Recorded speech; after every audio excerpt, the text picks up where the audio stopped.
தீபம் அகர்பத்தி ஒரு தெய்வீக அனுபவம். பக்தி ஒளி நேயர்களுக்கு வணக்கம். இன்னைக்கு நம்ம பார்க்கக்கூடியது மிக சிறப்பான ஒரு பதிவீடு என்னன்னு கேட்டீங்கன்னா, பைரவர் பெருமாள் பார்த்தீங்கன்னா, பைரவர் சொன்னாவே எல்லாத்துக்கும் பார்த்தீங்கன்னா நிறைய விஷயங்கள் நமக்கு கேள்விப்படுவோம். ஆனா இந்த இடத்துல ஒரு நோட்டீஸ் பண்ணிருக்கணும், பைரவ விநாயகர். அது என்னங்க பைரவ விநாயகர்? இந்த பைரவருக்கும் விநாயகருக்கும் பார்த்தீங்கன்னா செம்மையான தொடர்புகள் இருக்குங்க. அப்படிப்பட்ட ஒரு ஸ்தலம் எங்கே இருக்கு?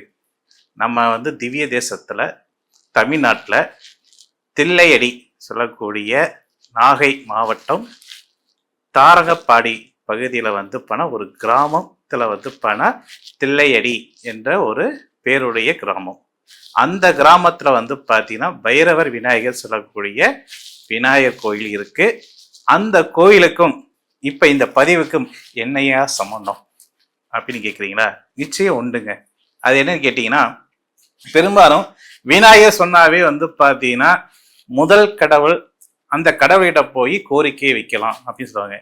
ஆனா இங்க ருத்ர தாண்டவத்த ரீதியாகவே பார்த்தீங்கன்னா விநாயகர் ஒரே சன்னதியில பார்த்தீங்கன்னா பைரவரையும் பார்க்கலாம், விநாயகர் பெருமாளையும் பார்க்கலாம். அதனாலதான் அந்த கோயிலுக்கு பைரவர் விநாயகர் சொல்லக்கூடிய ரெண்டு தெய்வங்களும் ஒரே சன்னதியில் இருக்கக்கூடிய ஒரு அமைப்பு இந்த கோயில இருக்கு அப்படின்னு சொல்லப்படுது.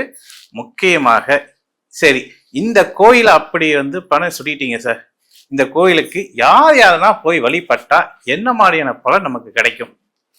அதுதாங்க நமக்கு முக்கியமான ஒரு விஷயம்.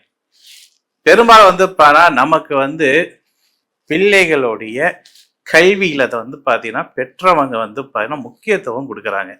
ஆனா இந்த தண்ணீரில விநாயகர் பெருமாள் பார்த்தீங்கன்னா ஞானத்தை போதிக்கக்கூடிய கடவுளாகவும் தைரியத்தை வர வைக்கக்கூடிய அமைப்புல பைரவரும் எந்த ஒரு காரியத்தையும் பார்த்தீங்கன்னா நம்ம தடை தாமதம், இப்போ பெருமாள் ஒரு விஷயத்த நம்ம எடுக்கிறோம் வைங்களேன், அந்த விஷயம் பார்த்தீங்கன்னா நமக்கு இடத்துலமே ஒரு பிரம்மாண்டத்தை ஏற்படுத்தும். அந்த பிரம்மாண்ட ரீதியாக பார்த்தீங்கன்னா மனசுல ஒரு சரணத்தை, அதாவது சலசலப்பை கொடுத்துரும்.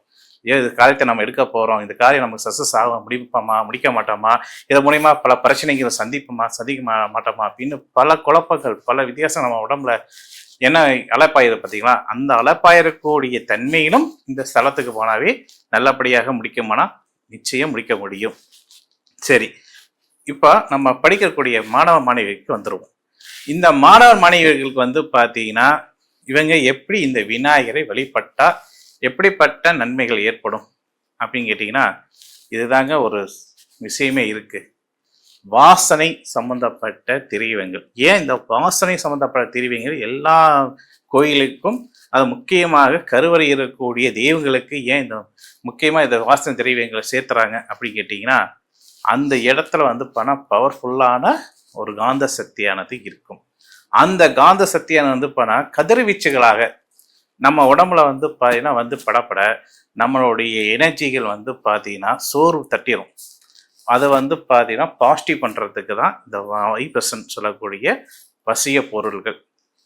அப்படி அந்த பொருள்கள் என்னென்ன பொருள்களை பார்த்தீங்கன்னா மாணவ மாணவிகள் முக்கியமாக தேர்வுல வெற்றி பெற வேண்டும் அப்படின்னு சொல்லக்கூடிய மாணவ மாணவிகள் எந்த அமைப்புல பணம் கும்பிட்டா நல்லா இருக்கும் அப்படின்னு கேட்டீங்கன்னா, அந்த விநாயகர் கிட்ட போய் பார்த்தீங்கன்னா நீங்க என்ன பண்ணணும், 3 தடவை உங்களுடைய பெயர் உச்சரிப்பை இப்ப எனக்கு என் பேர் ராஜேஷ்னு வச்சுக்கோங்களேன் உதாரணத்துக்கு.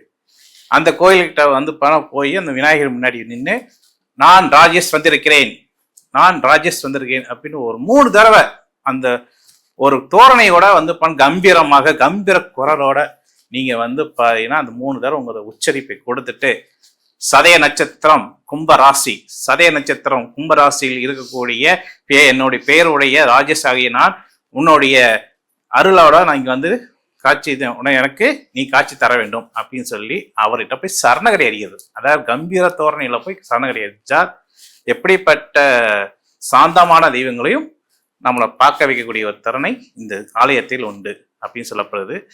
அதுக்கு முடியாது பார்த்தீங்கன்னா உங்களுடைய நட்சத்திரம், அக்கறை ராசி, அக்கறை உங்களுடைய பெயர் 3 தரமாக சொல்லி அந்த விநாயகர்கிட்ட நான் இந்தமாரி தேர்வுக்கு நான் வந்து பரீட்சை எழுத போகிறேன், நான் அந்த பரீட்சையில் நான் வெற்றி பெற வேண்டும், அந்த தேர்வு சம்பந்தமான பாடங்கள் எனக்கு வந்து மெமரியில் நிற்கணும், அதுக்கு நீங்கள் அருளாசி கொடுக்கணும் அப்படின்னு சொல்லிட்டு விநாயகர் பெருமாள்கிட்ட நீங்கள் இது சரணகதி அடையணும். ரெண்டாவதாக அவருக்கு வெறுங்க சரி சொல்லிட்டேன் சார், நீங்கள் சொன்னீங்க நான் போய் சொல்லிட்டேன், ஆனால் உடனே விநாயகர் உங்களுக்கு அருளாசி கொடுத்துருவாரா அப்படின்னா அவருக்கு தேவையான பொருள் என்ன? அருகம்புல். அதுக்கப்புறம் வந்து பார்த்தீங்கன்னா அருகம்புலோட சேர்த்து வெற்றி வேர், இந்த ரெண்டுமே கலந்து நீங்கள் வந்து பணம் மாலையாக தொடுத்து அவருக்கு வந்து பணம் மாலை போட்டு வணங்க வேண்டும். முதல் பாயிண்ட் 1. ரெண்டாவது 2 விளக்கு எடுத்துக்கோங்க. அகல் விளக்கு வந்து பார்த்தீங்கன்னா விளக்கு எடுத்துக்கிட்டு சுத்தமான சந்தன தைலம், அதுக்கப்புறம் நல்ல எண்ணெய் 10 மில்லி நல்ல எண்ணெய், 2 சொட்டு சந்தன தைலத்தை விட்டு ஆச்சுங்களா, புனுகு அத்தர் ஜவ்வாது இது 3ஐயும் வந்து பணம் மிஸ் பண்ணி அந்த இடத்துல வந்து நீங்கள் தீபம் போட வேண்டும். அதுக்கப்புறம் அப்படியே பக்கத்தில் இருக்கக்கூடிய பைரவருக்கு என்ன பண்ணணும், அதுதான் மெயின் பாயிண்ட். வெற்றை மாலை ஆச்சுங்களா, வெற்றை மாலையில் வந்து பணம் என்னென்ன சேர்க்கணும், பொருள் என்னென்ன அப்படின்னா ஒரு வெத்தலை எடுத்துக்கோங்க, 2 கிராம்பு, 2 ஏலக்காய், கொஞ்சம் கசகச, இதை 3ஐயும் சேர்த்து வச்சுங்களா மாலை கட்டி உங்கள் கையால் மாலை கட்டி அந்த பைரவருக்கு போட்டு அதுக்கப்புறம் இல்லாமல் புனுகு தனியாக ஒரிஜினல் புனுகு வந்து சேகரிக்கணும். அந்த புனுகு வந்து பணம் ஒரு குறைஞ்சது ஒரு 50 மில்லி, அதாவது 100 கிராம் வரக்கூடிய அளவில் இருக்கணும். இல்லை எனக்கு வந்து பார்த்தீங்கன்னா தைலம் கிடைக்கிது, புழுகு தைலம் கிடைக்கிது, ஏன்னா இப்போ நாட்டு மருந்து கடையில் பெரும்பாலும் வந்து ஒரிஜினல் புழுகு தைலமே கிடைக்கிது. அந்த புழுகு தைலத்தை ஒரு டப்பா ஒரு பாட்டில் வாங்கிட்டு வந்து அதில் வந்து பணம் பைரவருக்கு நல்லா உச்சாந்தலையிருந்து உள்ளங்காத வரைக்கும் வந்து பணம் பூச சொல்லி பூசி விட்டு அவருக்கு வந்து வெற்றை மாலை நான் சொன்னக்கூடிய பொருளோட சேர்த்து வெற்றை மாலை நீங்கள் போட்டு வணங்கிட்டு வந்தால் தேர்வில் நீங்கள் வெற்றி பெற முடியுமானா முடியும். மாணவர் மாணவிகள் ஆச்சுங்களா. அடுத்ததாக விளையாட்டுத்துறை, இப்போ பெரும்பாலும் வந்து பார்த்தீங்கன்னா மாணவ மாணவிகளுக்கு வந்து படிப்பு மட்டும் வந்து முன்னேற்றத்தை கொடுக்காது. அப்போ ஒரு விளையாட்டுத்துறையில் இருந்தால் தான் எதிர்காலத்தில் வந்து நல்ல ஒரு பதவியில் போய் உட்கார முடியும், நல்ல வேலை வாய்ப்பில் போய் உட்கார முடியும், நல்ல எனர்ஜி சத்துள்ள அமைப்பு வந்து விளையாட்டுத்துறை. அந்த விளையாட்டுத்துறை இருக்கக்கூடிய மாணவ மாணவிகளுக்கு இந்த விநாயகர் வந்து என்ன பண்ணலாம் அப்படின்னா இந்த ஸ்தலத்துக்கு போய் அதே மாரி உங்களுக்கு 3 முறை உங்களுடைய பெயரையும் ராசியும் நட்சத்திரத்தையும் உச்சரிப்போட நீங்க சொல்லி, ஐயா நான் வந்து இந்த பேருடையவன், நான் வந்து ஸ்தலத்துக்கு வந்திருக்கேன், நான் இந்த விளையாட்டுத்துறையில நான் இருக்கிறேன், இந்த விளையாட்டுத்துறையின் மூலமாக நான் வந்து வெற்றி கொள்ள வேண்டும், அதுக்கு உன்னுடைய அனுகிரகம் எனக்கு வந்து பாலிக்க வேணும் அப்படின்னு சொல்லிட்டு அந்த சன்னதியில வந்து என்ன பண்ணணும் விநாயகர் பெருமாளுக்கு அப்படின்னு கேட்டீங்கன்னா அதே அருகம்புல், அதுக்காக வந்து பாத்தீங்கன்னா அருகம்புல் வெற்றி வேர் ஆச்சுங்களா. இந்த வெற்றி வேரோட சேர்த்தி எருக்கம்பூ, முக்கியமாக எருக்கம்பூ, அதுக்கப்புறம் வந்து இல்லாது எருக்கம்பூவுடைய வேர். சில பேருக்கு வேர் கிடைக்கும், சில பேருக்கு பூக்கள் கிடைக்கும். ஏன்னா அந்த உள்ளுக்கு அந்த எடுக்க போகும்போது அந்த நம்ம இணைச்சிட கொடுத்து எடுக்க போகும்போது சில முக்கியமான வேர்களை அடிபட்டு போயிடும். அதனால பூ ஓகே வச்சுங்களா. இந்த 3ஐயும் நீங்க என்ன பண்ணீங்கன்னா சரி பங்காக எடுத்து சுத்தமான நல்ல எண்ணெயில ஊற வைக்க வேண்டும்.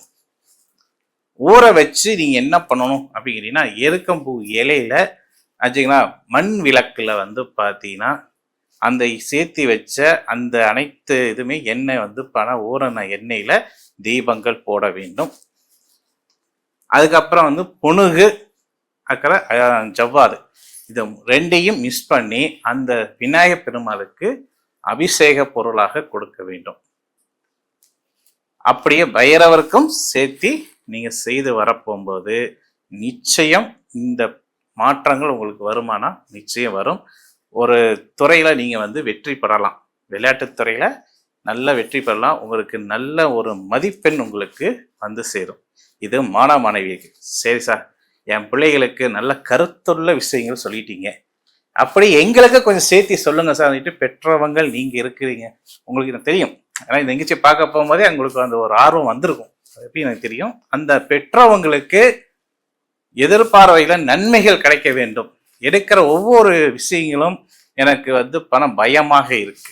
நான் ஏற்கனவே சொன்ன மாதிரி தான், ஒரு பயம் இருக்கு, பதட்டம் இருக்கு, இந்த காரியத்தை செய்து முடிப்பனா அப்படின்னு ஒரு எண்ணங்கள் இருக்கக்கூடிய பெற்றவங்கள் சொல்லக்கூடிய உங்களுக்கு இந்த சன்னதியில வந்து என்ன வேலை அப்படின்னு கேட்டீங்கன்னா, ஒரு வேளை நீங்க போயிட்டு அதே மாரி ஒரு 3 முறை உங்களுடைய பெயரையும் நட்சத்திரம் அதுக்காக ராசியும் உங்க வாயிலிருந்து ஒரு கம்பீர குரலோட சொல்லி ஆச்சுங்களா, அந்த இடத்துல வந்து பார்த்தீங்கன்னா விநாயகர் பெருமாளுக்கு நான் சொன்ன அத்தனை பொருளுமே நீங்களும் மாலை கட்டி போடலாம்.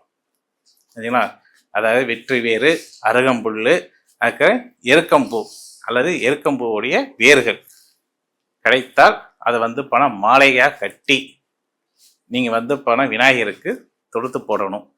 பைரவருக்கு வந்து பார்த்தீங்கன்னா நல்ல அமைப்புல வந்து பார்த்தீங்கன்னா உங்களுக்கு துன்பங்கள் துயரங்கள் துடைத்து போக வேணும் அப்படின்னா பழத்துல வந்து என்ன பழம், மாதுளை பழத்துல வந்து பணம் மாலையாக தொடுக்க வேண்டும். அடுத்தது வந்து பார்த்தீங்கன்னா ஏலக்காய் மாலை, இது ரெண்டையுமே கலந்து பைரவருக்கு அணிந்து வந்தால் நிச்சயம் உங்களுக்கு வந்து எடுக்கிற ஒவ்வொரு காரியங்களும் வெற்றி வாகை சூட முடியுமானா நிச்சயம் சூட முடியும். அதனால நபர்களே, பார்க்கக்கூடிய அத்தனை பக்தர் கோடி நபர்களுக்கும் ஒரு அற்புதமான ஒரு விஷயத்தை வந்து பரிந்துரைக்கிறேன் என்று சொல்லி, இந்த ஒரு முறை இந்த சன்னதிக்கு போயிட்டு உங்களுடைய துன்பம் துயரங்கள், உங்களுடைய பிள்ளைகளுடைய வாழ்க்கைக்கு எதிர்பார்க்கக்கூடிய படிப்பு சம்பந்தமானது, விளையாட்டு சம்பந்தமான துறைகளில் ஈடுபடக்கூடிய அத்தனை மாணவ மாணவிகளுக்கும் இந்த கோயில் உங்களுக்கு ஒரு வரப்பிரசாதமா இருக்குன்னு சொல்லி, மீண்டும் ஒரு நல்ல நிகழ்ச்சி சந்திக்க வரை உங்களிடம் விடைபெறுவது ராஜேஷ்குமார். நன்றி, வணக்கம்.